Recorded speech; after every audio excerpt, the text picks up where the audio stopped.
मेरा नाम भूमि है। हमारा पुराना मोहल्ला, तंग गलियां और छोटा सा घर। हम 3 कमरों के घर में रहते थे, जिसे चाची हमेशा एहसान कह दिया करती थी। कहती कि अगर हम ना होते तो तुम लोग आज सड़क पर होते। वो बार बार एक ही बात कहा करती थी। मैंने बचपन से उनकी जुबान में जहर घुला हुआ देखा था।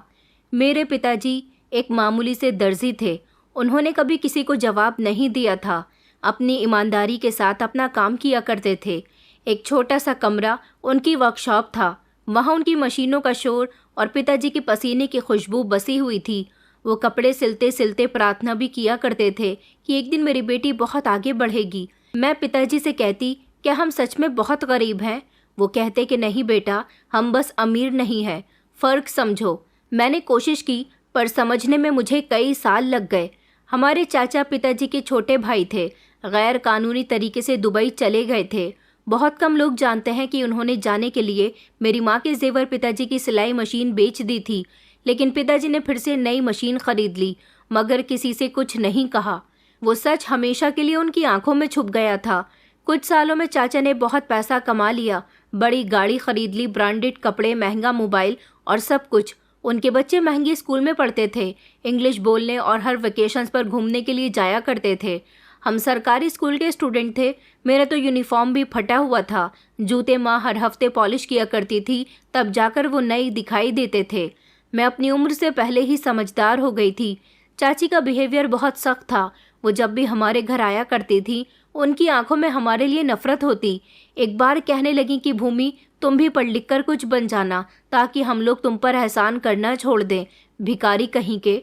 मैं उनकी बात खामोशी से सुनती रही, मगर मैंने उनको कोई जवाब नहीं दिया। मेरे चाचा के घर में हमेशा रौनक होती थी। चाची बहुत घमंडी थी। एक बार हम चाचा जी के यहाँ गए तो पिताजी साथ थे।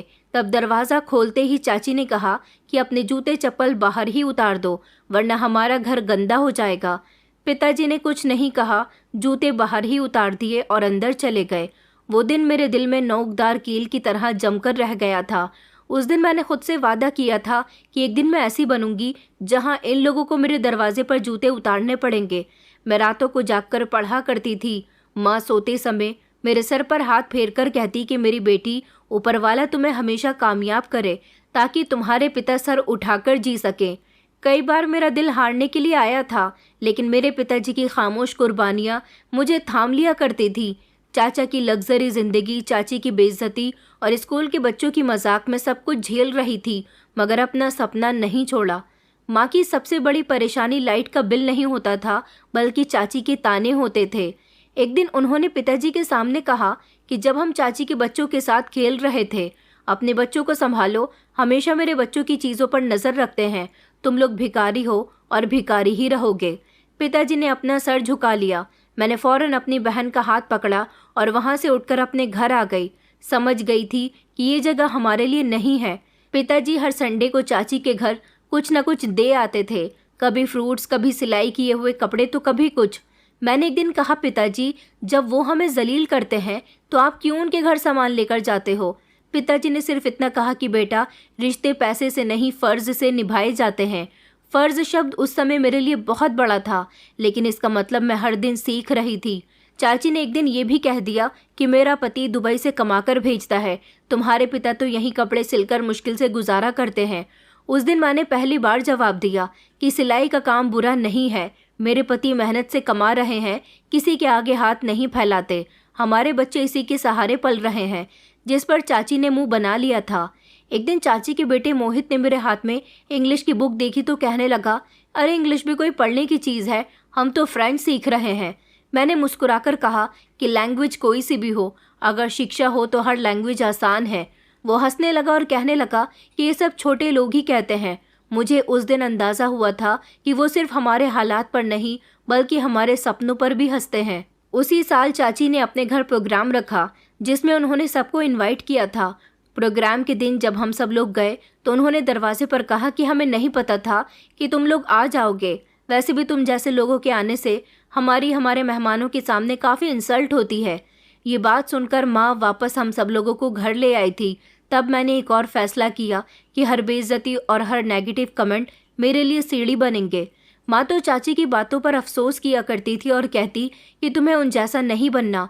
मैंने उनसे कहा कि माँ, उनके जैसा बनना नहीं है, लेकिन हमें अपने आप को साबित ज़रूर करना है। उस दिन के बाद मैंने अपनी शिक्षा को ही सब कुछ समझ लिया था। मैंने फैसला कर लिया था कि मैं सरकारी स्कूल के स्टूडेंट होकर भी अपना नाम बनाऊंगी। मुझे सबको दिखाना है कि भिखारी वो नहीं होता जिसके पास पैसे न हो, बल्कि वो होता है जो घटिया सोच रखता हो। हाई स्कूल का रिजल्ट आया। मैं खुश हो गई। सिंपल सी मार्कशीट, सिंपल सा कागज़ था, लेकिन मेरे लिए जैसे किसी खजाने की चाबी हो। मेरे माता पिता ने मुझे बहुत प्यार किया, आशीर्वाद दिया। पिताजी तो कुछ देर खामोश भी रहे, फिर कहने लगे कि बस अब आगे का सोचना है बेटी। सवाल ये था कि आगे पढ़ाई कैसे होगी। पहले ही घर में बिजली, गैस और राशन का खर्चा मुश्किल से हो रहा था। कोचिंग क्लासेस और कॉलेज की फीस, बुक्स, ये सब हमारे लिए सपने के जैसे थे। पिताजी की नज़रें मेरी किताबों पर ठहरी हुई थी। उन्हें एक बोझ सा नज़र आ रहा था। मैंने उनका ये बोझ हल्का करने का फैसला कर लिया था। मैंने उनसे कहा कि आपको फिक्र करने की ज़रूरत नहीं है, मैं खुद तैयारी करूँगी। पिताजी ने मेरी आंखों में देखा, जैसे वो सवाल कर रहे हों कि क्या सच में उनकी बेटी ऐसा कर सकती है। फिर धीरे से कहने लगे, जो भी करो पूरे दिल से करना। मैंने घर के कोने वाले कमरे को अपनी पढ़ाई की जगह बना लिया था। वही पुराना सा पंखा, लकड़ी की टेबल और एक टूटा सा स्टॉल। मैंने एक रजिस्टर पर बड़े शब्दों में लिखा कि सपने अधूरे नहीं होते, छोड़े नहीं जाते। मेरे पिताजी के दोस्त की एक बेटी जो बीए कर रही थी, उसके पास कुछ पुरानी बुक्स हुआ करती थी। मैं उसके पास पढ़ने के लिए चली जाती थी। उसने मुझे अपनी सारी बुक्स दे दी थी और पढ़ाई में मेरी मदद भी करती थी। वो मेरी बहुत तारीफ़ किया करती थी, कहती थी कि तुम्हारे अंदर कुछ कर दिखाने का जज्बा है, एक दिन तुम ज़रूर कामयाब बनोगी। उसने मुझसे पूछा कि तुम क्या बनना चाहती हो? मैं आईपीएस बनना चाहती हूँ। उसने कहा, यार ऐसे सपने तो अमीरों के लिए होते हैं, तुम्हारे घर के तो हालात भी ऐसे नहीं हैं, तो फिर तुम अपने सपने को कैसे पूरा करोगी? मैंने कहा कि बस खुद पर और ऊपर वाले पर विश्वास है और यही मेरी सबसे बड़ी ताकत है। मैंने उस दिन फैसला कर लिया था कि मेरा आईपीएस बनने का सपना अब सिर्फ ख्वाहिश नहीं, मकसद था। चाची को जब पता चला कि मैं पढ़ाई जारी रख रही हूँ, तो उन्होंने फिर से एक तेज़ कमेंट पर तीर चलाया। कहने लगी कि भिखारी लोग आईपीएस ऑफिसर बनने के सपने ना देखा करें, नींदें खराब हो जाती हैं और बहुत कुछ बर्बाद भी। इस बार मैं खामोश नहीं रही। मैंने कहा कि सपने वही इंसान देखता है जो जागता है, सोते हुए तो सिर्फ साए आते हैं। चाची कुछ देर के लिए खामोश हो गई, लेकिन उनकी नज़रों में हंसी छुपी हुई थी। मुझे पता था कि वो हंस रही हैं, मगर वक्त आएगा जब यही हंसी शर्मिंदगी में बदलेगी। मेरी पढ़ाई जारी रही थी। ज़्यादा पढ़ाई करने की वजह से मेरा दिमाग खामोश हो जाता था। मैं आसमान को देख देख कर खुद से कहती कि एक दिन ये आसमान भी छू लूँगी। हमारे शहर में एक छोटा सा कस्बा था जहाँ ज़रूरत की हर चीज़ मिलती थी। वहाँ पर एक छोटी सी लाइब्रेरी भी थी। फ़ायदा ये था कि वो हमारे मोहल्ले से करीब पड़ती थी। माँ मुझे पैदल छोड़ आती थी और फिर कुछ घंटे के बाद वापस भी ले आया करती थी। मैंने रोज़ वहाँ पर जाना शुरू किया। छोटी सी जगह थी मगर खामोश। एक दिन मुझे वहाँ एक अंकल ने देखा। कहने लगे कि बेटा, तुम यहाँ रोज़ आती हो, क्या पढ़ रही हो? मैंने कहा कि अंकल, मैं आईपीएस की तैयारी कर रही हूँ। वो हंसने लगे कि हिम्मत है तुम में, मैं रिटायर्ड प्रोफेसर हूँ, अगर कुछ समझ ना आए तो मेरी हेल्प ले सकती हो। ये छोटे छोटे लोग मेरे सफ़र का बड़ा सहारा बन गए। पिताजी कभी कभी मेरे नोट्स देखते तो नज़र फेर लेते। मैं जानती थी कि वो गर्व महसूस करते हैं, लेकिन जाहिर नहीं करते। एक दिन मैंने उनसे कहा कि जब मैं ऑफिसर बन जाऊंगी तो सबसे पहले आपके लिए नई टेक्नोलॉजी की सिलाई मशीन खरीदूंगी। पिताजी मुस्कुराकर कहने लगे कि सिलाई मशीन नहीं, बस प्रार्थना करो कि मेरी बेटी कामयाबी की ऊंचाइयों तक पहुंच जाए। ये वो समय था जब मुझे एहसास हुआ कि मेरे पिताजी मेरी कामयाबी से ज़्यादा मेरे इरादे से खुश हैं। अब मैं सिर्फ एग्ज़ाम्स की तैयारी नहीं कर रही थी, मैं अपने पूरे वजूद को उस सपने के हिसाब से ढाल रही थी। मैं एक मामूली सी दर्जी की बेटी थी, लेकिन मेरे अंदर हौसले जाग चुके थे और एक दिन ये हौसला दुनिया के सामने आने वाला था। पापा के दोस्त की बेटी प्रियंका के साथ मेरी पढ़ाई अच्छी चल रही थी। मुझे हर दिन कुछ नया सीखने को मिलता था और फिर खुद भी अपनी परीक्षा लिया करती थी, जैसे कोई मुकाबला मेरे और समय के बीच चल रहा हो। प्रियंका के पास टच मोबाइल था। उसके घर के हालात बहुत अच्छे थे। घर में वाईफाई भी लगा हुआ था। मैंने पिताजी से इजाज़त ली और उसके घर जाकर इंटरनेट से चीज़ें निकालकर पढ़नी शुरू कर दी। हर रोज़ 1 घंटे के लिए मैं उसके मोबाइल पर अलग अलग तरह की चीज़ें सर्च किया करती थी। वो 1 घंटा मेरे दिन का सबसे कीमती समय होता। प्रियंका मेरे इस सफ़र में मेरी बहुत मदद कर रही थी। मैं घर वापस आकर भी पढ़ाई किया करती थी। माँ कहती कि बेटा थक गई होगी, थोड़ा आराम भी कर लिया करो, मगर मेरा यही जवाब होता, अगर आज आराम किया तो सारी ज़िंदगी आराम में गुजर जाएगी। घर में माँ मेरे साथ थी, लेकिन चाची की ज़ुबान दिन ब दिन तेज़ होती जा रही थी। एक दिन पिताजी जब उनके घर कपड़े देने गए तो वापसी पर उनके चेहरे पर एक अजीब सी खामोशी थी। मैंने कुछ नहीं पूछा, लेकिन शाम को चाची की आवाज़ गली में गूंज रही थी, मुझे तो मेरे दुबई में बैठे पति ने हर सहूलत दी है। एक ये हमारे जेठ जी हैं जो अभी तक गली में सिलाई मशीन चलाते हैं। पिताजी दरवाजे के पास बैठे हुए थे। उन्होंने सिर्फ नज़र झुका ली और मैं भी खामोश रही। दिल में कुछ और झुकने के बजाय उठ खड़ा हुआ था। मुझे अब खामोशी सहनी नहीं थी। एक दिन चाची की बेटी जानवी मेरे पास आई और कहने लगी कि मम्मी कह रही थी कि बुक्स लेकर लाइब्रेरी में क्या करती हो, कोई काम ही कर लो, कोई नौकरी भी तो ढूंढ सकती हो ना, तुम जैसे लोग तो झाड़ू बर्तन करने के काम आते हैं। मैंने कहा, मैं बर्तन भी धो दूंगी और तुम्हारी सोच भी, लेकिन समय आने पर। वो हंसकर कहने लगी कि सोच नहीं, हकीकत है। तुम जितना मर्जी पढ़ लो, लेकिन कुछ लोग हमेशा नीचे ही रहते हैं। तुम्हारे पढ़ने से फ़र्क नहीं पड़ेगा। मैंने खामोशी से दरवाज़ा बंद कर दिया। कुछ बातों का जवाब सिर्फ वक्त ही देता है। उस बात के बाद मैंने अपनी शिक्षा पर ध्यान और ज़्यादा देना शुरू कर दिया था और अपना रूटीन भी बदल दिया था। सुबह जल्दी उठना, दिन में माँ का घर के कामों में हाथ बटाना और उसके बाद सिर्फ पढ़ाई ही पढ़ाई। मेरे लिए समय का एक भी लम्हा बर्बाद नहीं होता था। माँ कहती थी कि बेटा थक जाती होगी। मैं कहती कि माँ, मैं खुद नहीं बल्कि अपने पिता की इज्जत कायम करना चाहती हूँ। मोहल्ले की औरतें भी अब चाची की बातों में आने लगी थी। कोई पीठ पीछे कहती कि दर्जी की बेटी तो ऑफिसर बनने की तैयारी कर रही है। कोई हंसने लगती कि ऑफिसर, सपने देखने की भी अपनी कोई औकात होती है। मैंने इस बारे में माँ को बताया कि ये लोग हमारे बारे में बातें करते हैं। माँ ने मुस्कुराकर कहा कि बेटा, लोग तो पीठ पीछे राजा को भी बुरा कहते हैं और तुम तो फिर एक मामूली से इंसान हो। हर दिन चाची को हमारे खिलाफ एक नया कमेंट सोचना होता था। एक दिन कहने लगी कि तुम्हें किताबें और नोट्स देखकर क्या लगता है कि तुम आईपीएस ऑफिसर बन जाओगी? तुम्हारे जैसे लोग तो फाइल्स उठाने के भी काबिल नहीं है। इस बार पिताजी भी वहीं बैठे थे। मैंने उनकी तरफ देखा तो उन्होंने अपनी आंखें बंद कर ली, जैसे सब कुछ बर्दाश्त कर लेना अब उनकी आदत बन गया हो।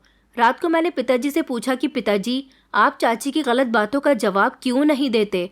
उन्होंने धीरे से कहा कि बेटा, जवाब से आवाज़ ऊंची होती है, मुकाम नहीं, और मुझे तुम पर पूरा भरोसा है। ऐसा पहली बार था जब पिताजी ने खुलकर कहा था कि उन्हें मुझ पर बहुत भरोसा है। मुझे ऐसा लगा जैसे किसी ने मेरे हाथ में दुनिया की सारी ताकत दे दी हो। मैं जानती थी कि अब मुझे पीछे नहीं हटना। जब मैं आईपीएस ऑफिसर बनने की परीक्षा देने के लिए जा रही थी, तब पिताजी ने कहा कि बेटा, तुम्हें क्या लगता है, क्या तुम ये कर लोगी? मैंने कहा, पिताजी, मुझे पूरा भरोसा है। पिताजी काफ़ी देर तक मुझे देखते रहे, फिर कहने लगे कि बेटा, जब तुमने जन्म लिया था, मैंने ये कभी नहीं सोचा था कि ऊपर वाले ने तुम्हें हमारी तकदीर बदलने के लिए भेजा है। मैंने सोचा कि शायद तकदीर तो पहले से ही लिखी होती है, लेकिन जो खुद लिखना जान ले वो उसे कभी बदल नहीं सकता। अब मेरा सपना सिर्फ एक मकसद नहीं रहा था, वो मेरे अंदर की एक जलती हुई आग बन चुका था। एक दिन मैंने फैसला कर लिया था कि ये मोहल्ला, ये गलियाँ, ये साजिशें मेरे मकसद के रास्ते की रुकावट बन रही हैं। मैंने सोच लिया कि अब अगला कदम शहर का होगा, जहाँ परीक्षा की तैयारी के लिए बेहतर माहौल, किताबें और ख़ुद को साबित करने का मौका होगा। पिताजी से बात की कि मेरा कॉलेज शहर में ही है, परीक्षा देने के लिए तो मुझे वहाँ जाना ही है। मैं चाहती हूँ कि मैं कुछ दिनों के लिए शहर में ही रहूँ, वहीं रहकर पढ़ाई करूँ, ताकि यहाँ की फालतू बातों से मेरा ध्यान हट सके। पिताजी कहने लगे कि बेटा, लेकिन तुम वहाँ कहाँ रहोगी? मैंने कहा, मैं वहाँ पर कोई फ्लैट किराए पर ले लूँगी, अपने बच्चों को ट्यूशन पढ़ा लूँगी, कुछ पैसे मेरे अकाउंट में जमा है वो भी निकाल लूँगी। पिताजी ने मेरी तरफ देखा और पहली बार मेरी बात के लिए फ़ौरन ही हाँ कर दी थी। शायद वो भी अब इस माहौल से थक चुके थे। उनके पास एक पुरानी सिलाई मशीन पड़ी हुई थी, उन्होंने वो भी बेच दी। चाची को जब पता चला तो वो दरवाजे पर खड़ी हो गई। कहने लगी, कहाँ जा रही हो? पिताजी ने मामूली सा जवाब दिया कि शहर जा रहे हैं, कुछ समय के लिए। चाची हंसकर कहने लगी कि क्या करोगी शहर जाकर? कोई सिफारिश लगाओगी या बस सपनों के पीछे भागने जा रही हो? हम कुछ नहीं बोले, सामान उठाया और पीछे मुड़े बिना हम बाहर निकल गए। मैं जानती थी कि वो दरवाजे पर खड़ी हुई हमें देख रही हैं, हमारे सपनों का मजाक बना रही हैं, मगर एक समय आएगा जब वो समझ जाएंगी। शहर आकर सब कुछ नया लगने लगा था। शहर की सड़कें मेरे लिए अजनबी थीं। कई चेहरे और अनगिनत घर। हमने एक छोटा सा फ्लैट किराए पर ले लिया था। वहाँ की छत लीक कर रही थी, बाथरूम की नल टपकती रहती थी, मगर वहाँ वो घुटन नहीं थी जो पुराने मोहल्ले में थी। अभी मेरे एग्ज़ाम शुरू नहीं हुए थे। एग्ज़ाम शुरू होने में अभी 5 महीने बाकी थे। तब तक मुझे उसकी तैयारी करनी थी, बहुत सारी ट्रेनिंग करनी थी।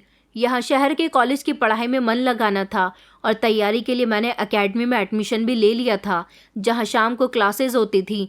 दिन में मैं एक मोहल्ले में बच्चों को ट्यूशन पढ़ाने लगी थी। कभी कभी रात को 1-2 घंटे के लिए लाइब्रेरी में बैठ जाती थी। दूसरी तरफ मेरी ट्रेनिंग भी चल रही थी। मेरी दुनिया बस किसी हद तक थी, लेकिन मेरा मकसद साफ होता जा रहा था। 2-3 दिन गुजरने के बाद मेरे पास प्रियंका का फ़ोन आया। उसने कहा कि सुना है तुम ट्रेनिंग के लिए शहर चली गई हो। चलो, ये तो बहुत अच्छी बात है। वैसे यहाँ तुम्हें सब लोग बहुत याद कर रहे हैं। तुमने मुझे बताया भी नहीं कि तुम इतनी जल्दी जा रही हो। कम से कम मुझसे मिलकर ही चली जाती यार।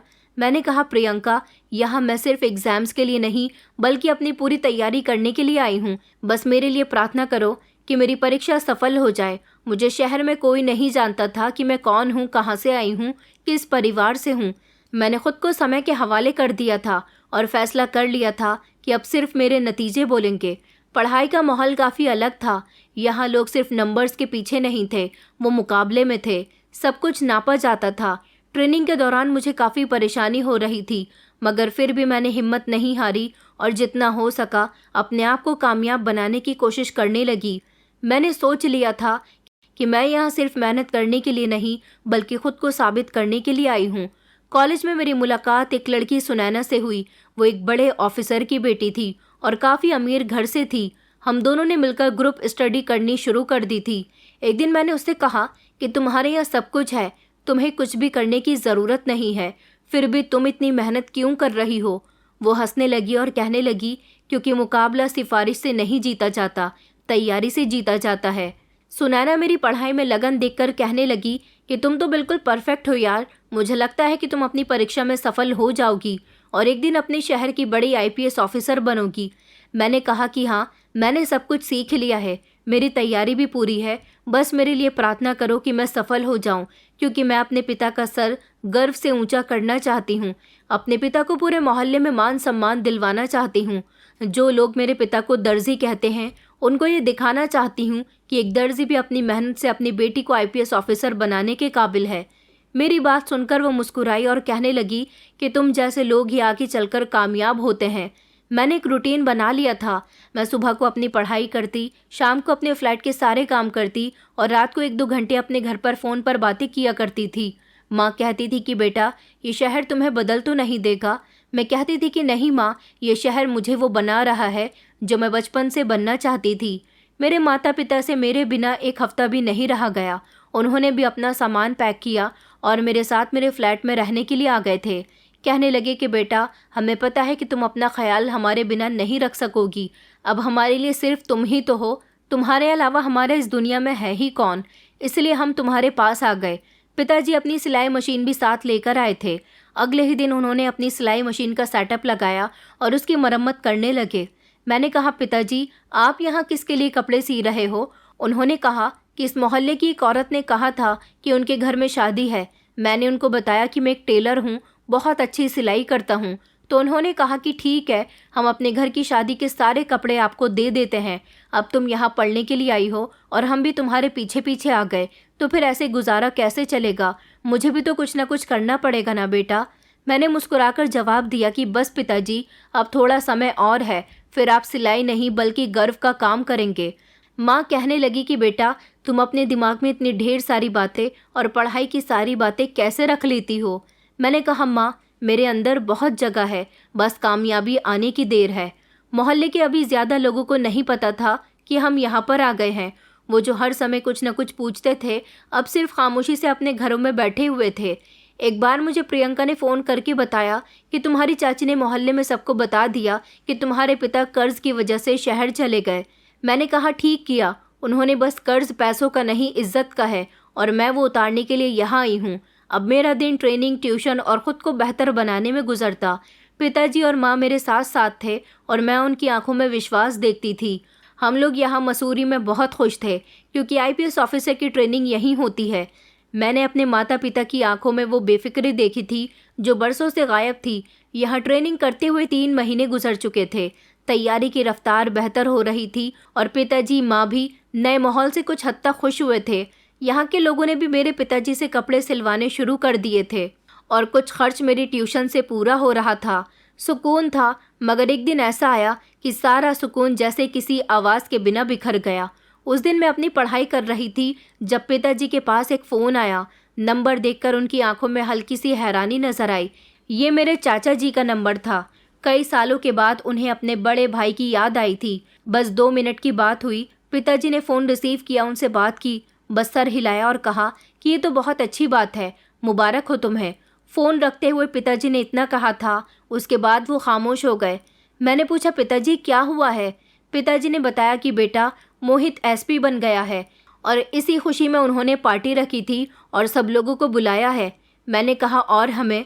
पिताजी ने नज़र चुराते हुए कहा कि नहीं, हमें नहीं बुलाया। शायद अब हम उनसे बहुत दूर रहते हैं और फिर उन्होंने हमें अब अपना रिश्तेदार भी नहीं रखा। इतना सुनकर कमरे में खामोशी छा गई। माँ ने कुछ देर बाद कहा कि चलो, मोहित को बहुत बधाई हो। हमें ना बुलाते, मगर आप तो उसके बड़े ताऊजी थे, आपको तो बुलाना ही चाहिए था। चलो, अब उनकी मर्जी। मैं जानती थी कि माँ खुद को दिलासा दे रही है और पिताजी एक बार फिर से बर्दाश्त करके बैठे हुए हैं, लेकिन उस दिन कुछ बदला था। पिताजी के चेहरे पर मामूली सी सीरियसनेस नहीं थी, एक खालीपन था, जैसे कोई दरवाज़ा बंद हुआ हो। शाम को जब माँ खाने पर मुझे बुलाने के लिए आई तो मैंने देखा कि पिताजी बहुत खामोश बैठे हुए थे, खाना नहीं खा रहे थे। फिर अचानक उनकी आंखों में आंसू आ गए और उन्होंने कहा कि जब मोहित छोटा था और इसे स्कूल जाने का शौक़ उठा था तो मैंने खुद अपनी कमाई से उसका स्कूल में एडमिशन करवाया था, उसके लिए किताबें खरीदी थी। तुम्हारे चाचा तो तब दुबई जाने की तैयारी में लगा हुआ था। जानवी के एडमिशन के समय भी पैसे कम पड़ रहे थे, तभी मैंने अपने सारे खर्चे छोड़कर सबसे पहले उनका काम पूरा किया था। शायद मुझे उनसे उम्मीद नहीं रखनी चाहिए थी। मैंने पिताजी से कहा कि आपने जो किया वो आपका बड़ापन था और उनके छोटेपन की कीमत आप उदास होकर क्यों अदा कर रहे हो? पिताजी ने धीरे से कहा कि बेटी, रिश्ते निभाते रहो, चाहे दूसरे पहचाने या ना पहचाने, बस कभी कभी दिल छन जाता है। अगले दिन मोहित ने अपने घर की पार्टी के फ़ोटोज़ सोशल मीडिया पर अपलोड किए थे। उनकी पूरी फैमिली बहुत खुश लग रही थी। हमारे सारे रिश्तेदार भी वहाँ पर मौजूद थे। अगर कोई नहीं था तो वो थे हम। प्रियंका ने मुझे मैसेज किया कि तुम्हारे चाचा ने तुम्हें इनवाइट नहीं किया, सब बातें कर रहे थे तुम्हारे बारे में। मैंने उसे कोई जवाब नहीं दिया, सिर्फ इतना कहा कि हम कामयाबी की पार्टी में नहीं जाते, हम वक्त आने पर अपनी कहानी लेकर आएंगे। उस रात काफ़ी देर तक माँ जागती रही। मैंने उनके पास जाकर कहा कि माँ, कुछ सोच रही हो क्या? उन्होंने कहा कि हाँ बेटा, सोच रही हूँ। अगर हम वहाँ होते तो उनका क्या बिगड़ जाता? तुम्हारे पिता अपने रिश्तेदारों की कितनी इज्जत किया करते थे। आज अगर हमारे हालात ख़राब हैं तो सारे रिश्तेदारों ने हमें छोड़ दिया। मैंने माँ के कंधे पर हाथ रखा और कहा कि माँ, एक दिन ऐसा आएगा जब ये सब लोग हमारे दरवाजे पर आएंगे। पिताजी ने लगभग 1 हफ्ते तक अपने भाई या भतीजे के बारे में कोई बात नहीं की थी। वो रोज़ सिलाई किया करते थे और शाम को चाय के साथ अखबार पढ़ते। मैंने महसूस किया कि वो खबरें कम और ख़ुद को ज़्यादा पढ़ रहे थे। एक दिन मैंने उनके सामने अखबार रखकर पूछा कि पिताजी, अगर मैं इस अखबार में एक दिन अपनी तस्वीर के साथ खबर बन जाऊं तो आपको कैसा लगेगा? उन्होंने कुछ देर मेरी तरफ देखा, फिर धीरे से कहने लगे कि बेटा, तब मैं ये अखबार बहुत संभाल कर रखूँगा ताकि ज़िंदगी भर के लिए मेरे हिस्से की खुशी सलामत रहे। मैं जानती थी कि अब मेरी परीक्षा का समय है, सिर्फ आईपीएस की नहीं बल्कि उन जख्मों को मरहम बनाने का भी जो मोहित की कामयाबी और हमारी बेखबरी ने दिया था। एकेडमी में मेरी ट्रेनिंग जारी थी, जो कि अब बंद होने वाली थी क्योंकि परीक्षा का समय करीब आ रहा था। एक खामोशी जो मेरे पिताजी के चेहरे पर जम गई थी। वो पहले जैसे नहीं रहे थे, काम करते करते रुक जाते थे, जैसे कुछ याद आ रहा हो। अखबार पढ़ते समय पेज पलटना भूल जाते थे। माँ ने एक दिन मुझे इशारे से बुलाया और कहने लगी कि बेटा, तुम्हारे पिताजी कुछ बदले बदले से लगते हैं, पहले जैसी बात अब नहीं करते। मैंने कहा कि माँ, मैं जानती हूँ पिताजी को अफसोस है कि चाचा जी के घर में हमें इनविटेशन क्यों नहीं आया। मैंने फैसला कर लिया था कि अगर दोबारा किसी फंक्शन में हमारा नाम नहीं आया तो इस बार हम खुद वहाँ जाएंगे। मैं इस बार तमाशा नहीं बनूंगी। मैंने अपने कमरे में आकर किताबें समेटी, सब कुछ बदला, वही नोट्स वही किताबें, लेकिन अब मेरी नज़रों में इनका मतलब बदल गया था। अब आईपीएस सिर्फ कामयाबी का रास्ता नहीं रहा था, अब ये बदले का जरिया बन चुका था। बदला किसी इंसान का नहीं बल्कि उस सोच का जो सालों से हमारे कॉन्फिडेंस को रौंदते आ रहे थे। मेरी लगन अब और बढ़ती जा रही थी। अगली सुबह पिताजी जल्दी उठ गए थे। मैं उनके पास गई। मैंने कहा, पिताजी, आज से तैयारी शुरू हो गई है और आपको वादा करना होगा कि आप हार नहीं मानेंगे। उन्होंने मेरी तरफ देखा। उनकी आंखों में कुछ नरमी और बहुत सा दर्द था। उन्होंने कहा कि बेटा, मैं हार नहीं मान रहा, बस थक गया हूँ। मैंने कहा, तो अब मेरी बारी है। अब बस आप आराम करोगे और मुझे आगे बढ़ने दोगे। उस दिन के बाद मेरा रूटीन बदल गया। मैंने अब अपनी परीक्षा पर कंसंट्रेट करना शुरू कर दिया था। वक्त गुजरता गया, पढ़ाई मेरे लिए पर्सनल हो गई थी और फिर मेरी परीक्षा का समय आ गया। मैंने हर पेपर की तैयारी दिन रात मेहनत करके की थी। मेरे पास अब वापसी का कोई रास्ता नहीं था, न कोई गुंजाइश थी। मैं अपने पिता की परेशानी और माँ की झुर्रियों से भरे हाथों का भरम नहीं तोड़ना चाहती थी। मैं उन्हें समाज में वो मुकाम दिलाना चाहती थी जिसके वो हकदार हैं। एक एक करके परीक्षा खत्म हुई। मेरी माँ और पिताजी दिन रात मेरे लिए प्रार्थना कर रहे थे, मुझे प्यार करते, मुझे पेपर के लिए विदा करते। एग्ज़ाम खत्म हुए, अब रिजल्ट का इंतज़ार था। मैं जानती थी कि मेरी कामयाबी का मेरे माता पिता के अलावा किसी को इंतज़ार नहीं है, और ऐसा ही था। रिजल्ट आया तो मेरी आंखों में शुक्र के आंसू थे। मैं पूरे देश में 800 की श्रेणी में आई थी। मुझे कामयाबी हासिल हो गई थी। मेरी मेहनत रंग ले आई थी। मेरे माता पिता को हौसला मिल चुका था। मुझे आईपीएस ऑफिसर सेलेक्ट कर लिया गया था। मैंने घर आकर जब ये खबर अपने माता पिता को बताई तो वो खुशी से झूम उठे थे। उन्होंने मुझे गले से लगा लिया, प्यार किया, आशीर्वाद दिया, और यही आशीर्वाद मेरी ज़िंदगी का सबसे कीमती ज़रिया था। अब बारी थी मेरे इंटरव्यू की। कुछ हफ्तों के बाद इंटरव्यू में मुझसे सवाल जवाब किए गए। मैंने उनके सारे सवालों का जवाब कॉन्फिडेंस के साथ दिया, जिसमें मुझे पास कर दिया गया था। मुझे सिलेक्ट कर लिया गया था। मेरी ज़िंदगी का सबसे बड़ा सपना पूरा हो चुका था।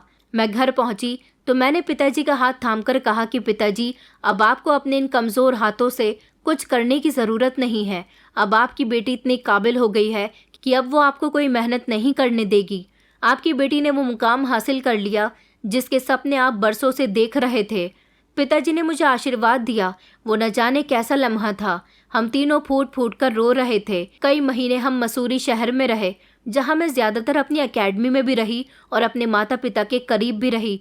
उस दिन पहली बार मेरे पिताजी ने दिल खोल कर अपने इमोशंस का इजहार किया था। मेरी ज़िंदगी का मकसद पूरा हो चुका था, मगर अभी सबसे बदला लेना बाकी था। जो लोग इस खबर से बेखबर थे, क्योंकि उन्हें ना तो मुझसे कोई उम्मीद थी और ना ही हमसे कोई मतलब था। मोहित की कामयाबी के बाद हमारे सारे रिश्तेदारों में जैसे एक नया जश्न शुरू हो गया था। वो लोग बार बार सोशल मीडिया पर फोटो अपलोड कर रहे थे, मोहित को बधाइयाँ दे रहे थे। अब हर किसी के लिए मोहरा मोहित था। हर रिश्तेदार, हर कज़न उसकी तरक्की को अपनी इज्जत समझ रहा था। अब बारी थी हमारे अपने शहर आने की। मैं जब वहाँ पहुँची तो हम अपने वही छोटे से घर में आ गए थे। आज मेरी कामयाबी का दिन था। अपने शहर में वहाँ की आईपीएस ऑफिसर बनकर लौटी थी। शहर में एक बहुत बड़ा फंक्शन था, जहाँ मोहित को भी इनवाइट किया गया था। कुछ सरकारी नेता, बड़े बड़े ऑफिसर, सब लोग वहाँ पर आने वाले थे, जिसमें हमारे कुछ रिश्तेदार भी इनवाइट थे। मैंने पिताजी से कहा कि हम वहाँ जाएंगे और इस बार हम तमाशा नहीं बनेंगे। पिताजी कुछ कहने की कोशिश कर रहे थे, लेकिन उनकी आंखों में कुछ ऐसा था जिस पर वो खामोश हो गए। वो मुझे अब रोकने वाले नहीं थे। उन्हें आइडिया हो गया था कि अब वक्त बदल चुका है। शाम को जब हम उस फंक्शन में पहुंचे तो वो बहुत बड़ा होटल था। दरवाजे पर भीड़ थी, मेहमानों की भीड़ थी और सिक्योरिटी भी सख्त थी। हम जैसे ही दरवाजे के करीब पहुंचे, एक गार्ड ने हाथ उठाकर रोका। उन्होंने अंदर जाने के लिए आईडी कार्ड मांगे। मैंने अपने पर्स से एक कार्ड निकाल कर दिया। गार्ड ने उसे देखा, फिर जल्दी से सीधा होकर सैल्यूट किया। कहने लगा कि वेलकम मैडम, हमें आपका ही इंतज़ार था। पिताजी ने खुशी और हैरानी से उसकी तरफ देखा। मैंने बस उनका हाथ पकड़ लिया और कहा कि हम अंदर चलते हैं। अंदर भीड़ थी। कुछ लोगों ने मुझे पहचान लिया, कुछ ने अंदाज़ा लगाया, मगर जिन्होंने पहचान लिया था उनके चेहरों पर हैरानी छुपी न रह सकी। मोहित स्टेज पर खड़ा था, चाची कुर्सी पर बैठी हुई थी। जैसे ही उनकी नज़र हम पर पड़ी, उनके माथे पर बल पड़ गए। उन्होंने फ़ौरन गार्ड्स को इशारा किया कि इन लोगों को यहाँ से बाहर निकालो। गार्ड हमारी तरफ आया। पिताजी ने एक कदम पीछे हटा लिए, मगर मैं अपनी जगह पर खड़ी रही। जैसे ही गार्ड करीब आए, उनमें से एक ने मुझे पहचान लिया। वो रुक गए और तेज़ आवाज़ में कहने लगे कि मैडम, आप यहाँ कैसे? हमें तो नहीं बताया गया था कि आप भी यहाँ आ रही हैं। दूसरे गार्ड ने भी सैल्यूट किया। फिर भरी महफिल में शोर मच गया कि आईपीएस मैडम आई हैं। वहाँ एक अफरा तफरी का माहौल बन गया था। पूरा हॉल जैसे सांस लेना भूल गया था और यही सब हमारे लिए पहचान का धमाका बन चुका था। सब लोगों ने हमें देखा। मोहित बड़बड़ाने लगा, क्या बकवास है, ये कैसे आईपीएस बन सकती है? एक औरत ने कहा कि ये वही लड़की है ना भूमि। तभी मोहित ने आगे बढ़कर मेरी तरफ देखा, कहने लगा कि तुमने तो बताया भी नहीं। मैंने मुस्कुराकर कहा कि कभी मौका ही नहीं मिला तुम्हें बताने का। चाची कहने लगी कि ये सब झूठ है, एक टेलर की बेटी आईपीएस कैसे बन सकती है? मैंने उनकी तरफ देखा। मैंने कहा कि आपको यकीन नहीं हो रहा, लेकिन अब आपको यकीन करना पड़ेगा। वहाँ मौजूद सारे लोग हैरान रह गए थे। पिताजी मेरी तरफ देखकर यकीन करने की कोशिश कर रहे थे कि ये उनकी ही बेटी है जिसकी यहाँ मौजूद लोग इज्जत कर रहे हैं। मोहित कहने लगा कि अगर ये सब सच है तो तुमने पहले क्यों नहीं बताया? मैंने कहा क्योंकि जब पहचान खुद बोलती है तो इंट्रोडक्शन की ज़रूरत ही नहीं रहती। सब कह रहे थे कि ये वही नई आईपीएस ऑफिसर है जो इस साल आईपीएस बनी है। फिर कुछ लोगों ने पिताजी से कहा कि हम आपकी बेटी को जानते हैं। मैंने बात काटते हुए कहा कि नहीं, कभी मुझे किसी ने जानने की कोशिश ही नहीं की। वहाँ मौजूद सारे लोग मेरी तस्वीर लेने लगे, मुझे स्टेज पर ले जाने लगे।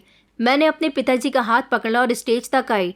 आज मैं मोहित से बड़े पद पर थी। मुझे वो इज्जत दी जा रही थी जो सारी जिंदगी मैंने खुद को भी नहीं दी। फिर एक कोने में खड़े सिक्योरिटी ऑफिसर ने बुलंद आवाज़ में माइक पर ऐलान किया, मेहमानों को बताया जाता है कि आईपीएस मैडम भूमि गुप्ता आज हम लोगों के बीच हैं, जिन्होंने इस साल हमारे शहर की आईपीएस ऑफिसर बनकर हमारे शहर का नाम रोशन किया। वहाँ मौजूद सारे लोग मेरे लिए तालियां बजाने लगे और कुछ लोगों के कदमों के नीचे से ज़मीन निकल गई थी। मोहित की नज़र नीचे हो गई थी, उसकी आंखों में शर्मिंदगी साफ नज़र आ रही थी। मैंने स्टेज पर मामूली सी स्पीच दी और अपने पिताजी के साथ वापस जाने लगी। फिर जाते समय हिम्मत करके मोहित ने मुझसे हाथ मिलाया। चाची ने अपनी आंखों पर हाथ रख लिया, कहने लगी कि ये सब झूठ लग रहा है। पिताजी ने सर झुका लिया जैसे खुद से पूछ रहे हों। मैंने उनकी तरफ देखा। मैंने कहा, पिताजी, आपने जो सब्र किया था आज वही सब्र रंग लेकर आया है। सारे लोग मेरे आगे पीछे घूम रहे थे, मीडिया वाले भी मेरी तस्वीर ले रहे थे। वहाँ पर मौजूद एक ऑफिसर मुझे अच्छी तरह से जानती थी। मेरे करीब आकर कहने लगी कि हमें गर्व है कि इस फंक्शन में आज तुम हमारे साथ हो। जब हम लोग घर पहुँचे तो मोहित हमारे घर आया और कहने लगा कि तुम यहाँ तक कैसे पहुँची हो। मैंने कहा कि तुमने कभी देखने की कोशिश ही नहीं की कि मैं किस तरह से कामयाब हो रही हूँ। मेरे माता पिता बहुत खुश थे और आज उन्हें मुझ पर बहुत गर्व महसूस हो रहा था। ऐसा लग रहा था जैसे सदियों का बोझ उनके दिल से उतर गया हो। फिर चाची भी हमारे घर पर आई और कहने लगी कि बेटा, मैं तुमसे माफ़ी मांगने के लिए आई हूँ। मैं बहुत ही शर्मिंदा हूँ। मुझे लगता था कि तुम कभी कुछ नहीं बन सकती। हम नहीं जानते थे कि वक्त इतना बदल सकता है। मैंने कहा, वक्त नहीं बदला, बस वक्त ने आपको आईना दिखाया। अब मेरी पहचान किसी की मोहताज नहीं थी। मेरा मुकाम बोल रहा था और इस मुकाम को पाने की जंग बहुत ही कड़ी थी। पिताजी मेरी इस कामयाबी पर कुछ कहना चाहते थे, लेकिन उन्होंने सर पर हाथ रखकर मुझे आशीर्वाद दिया। अगली सुबह ऑफिस पहुंचते ही मेरे टेबल पर मोहित की फाइल रखी हुई थी, एक अंदरूनी इंक्वायरी की, जिसमें उसके बिहेवियर और कुछ शिकायतों पर कार्यवाही शुरू हो गई थी। मैंने फाइल खोली, एक नज़र पूरा रिकॉर्ड देखा और सारा दिन इस पर काम किया। अब ये काम मेरे लिए पर्सनल नहीं था, सरकारी तौर पर मेरा कैरेक्टर इसके करियर से जुड़ चुका था। शाम के समय मैंने कमिश्नर साहब को फ़ोन मिलाकर कहा कि आपने मोहित गुप्ता की रिपोर्ट जल्दी पूरी करने के लिए कहा था, वो पूरी हो गई है। मैं आपको ईमेल कर रही हूँ। दूसरी तरफ से आवाज़ आई कि आपने बहुत अच्छा काम किया है, ये मामला बहुत ज़रूरी है। अगर कुछ गैर कानूनी साबित हो तो तुम्हें एक्शन लेने से पीछे नहीं हटना। मैंने कहा कि सर, कानून सबके लिए बराबर है। फ़ोन रखते ही मैंने रिपोर्ट फाइल की और ईमेल कर दी। अगले ही दिन वो मेरे ऑफिस में हाजिर था। अंदर आकर कुछ कहने से पहले वो कुर्सी पर बैठ गया। भूमि, तुमने कमिश्नर को रिपोर्ट कर दी? मैंने कहा कि ये मेरा फ़र्ज़ था। मोहित, तुम जानते हो कि मैं किसी की बहन, बेटी या कज़िन बनने से पहले एक ऑफिसर हूँ। वो कुछ लम्हे के लिए खामोश रहा, फिर धीरे से कहने लगा कि मैंने तुम्हें हमेशा खुद से कम समझा। आज पता चला कि ताकत क्या होती है और उसकी कीमत क्या है। ताकत की कीमत जिम्मेदारी होती है।